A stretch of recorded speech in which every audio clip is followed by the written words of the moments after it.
Ya. Pemirsa, terkait tewasnya seorang pelajar karena dianiaya, Polres Asahan menetapkan 3 tersangka, yakni Kanit Reskrim Polsek Simpang 4 Ibda Ahmad Effendi dan 2 lainnya yakni Dimas Adrianto dan Yudi Siswoyo yang merupakan sipil bekerja sebagai bantuan polisi alias Banpol. Teka-teki tewasnya Pandu Bratasyah Putra Siregar, seorang anak yatim piatu dan merupakan siswa kelas 12 SMA Katolik Panti Budaya Kisaran yang dianiaya saat menonton balap liar atau lomba lari di Jalan Raya Simpang 4 pada Minggu 9 Maret dini hari kemarin. Akhirnya menemui titik terang dengan polisi menetapkan 3 orang tersangka. Polisi menyita barang bukti berupa sepeda motor dan senjata api yang digunakan pelaku. Senjata api tersebut digunakan dan mengancam akan menembak korban. Sebelumnya pihak Polres Asahan membantah telah terjadi penganiayaan.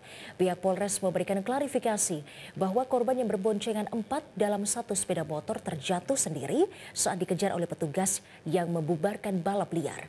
Namun setelah viral dan mendapatkan reaksi dari masyarakat, akhirnya kasus diambil alih oleh Polda Sumut. Dan dari hasil ekshumasi serta otopsi oleh Polda Sumut ditemukan bahwa meninggalnya korban akibat hantaman benda tumpul yang mengakibatkan lambung korban bocor.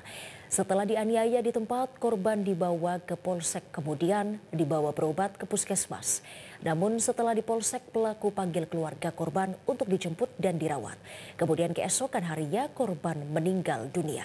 Dirkrimum Polda Sumut Kombes Sumaryono menjelaskan bahwa dari hasil penyidikan dan pemeriksaan terhadap 12 orang saksi, ditetapkan 3 orang tersangka dan terhadap Kanit Reskrim Polsek Simpang 4 Ibda Ahmad Effendi dengan ancaman dipecat dengan tidak hormat atau PDDH. Sekolah anak yang memprovokasi emosi daripada para pelaku sehingga dilakukan pengejaran. Dan setelah dilakukan pengejaran ternyata satu motor yang dikendari oleh 5 orang ini memprovokasi kembali dengan jalan meludahi dan menendang motor daripada pelaku, sehingga memaksa menimbulkan emosi dari para pelaku. Dan pada saat di TKP itulah korban turun dan dikejar oleh pelaku. Setelah korban terjatuh dilakukan penganiayaan, kemudian dibawalah ke polsek. Dan di polsek setelah tahu korban ada luka dibawa ke puskesmas untuk diobati dan selanjutnya dibawa kembali ke polsek.